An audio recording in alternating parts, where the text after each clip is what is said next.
बरेच लोक पावसाळ्याची वाट पाहत असतात, कारण हा ऋतू कडक उन्हानंतर येतो. यामुळे अनेक लोकांना कडक उन्हापासून आराम मिळतो. पावसाच्या थेंबाने लोकांना हायसे वाटते. नमस्कार मित्रांनो, आजच्या व्हिडिओमध्ये आपण पाहणार आहोत पावसात भिजण्याचे फायदे व तोटे. पाऊस आला की त्यात अनेकांना भिजायला आवडते. बरेच लोक मन भरेपर्यंत पावसात भिजतच राहतात. मात्र पावसात भिजणे आरोग्यासाठी चांगले की वाईट ते जाणून घेऊयात. पावसात भिजण्याचे फायदे आणि तोटे दोन्ही असू शकतात. सर्वप्रथम पावसात भिजण्याचे काय फायदे आहेत ते जाणून घेऊया. पावसात भिजणे आरोग्यास फायदेशीर.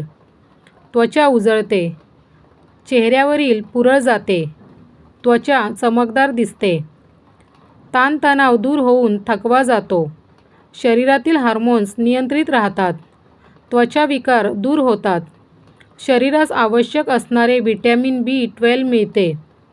पण शरीराला सर्दी होऊ नये म्हणून लगेच कोमट पाण्याने आंघोळ करावी.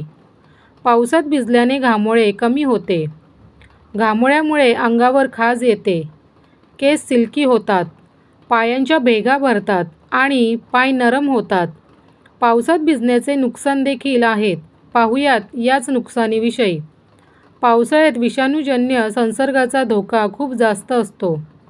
जर तुम्ही पावसात भिजलात तर जंतू तुमच्या शरीरात सहज प्रवेश करतात आणि सर्दी, फ्लू किंवा तापाचा धोका वाढतो.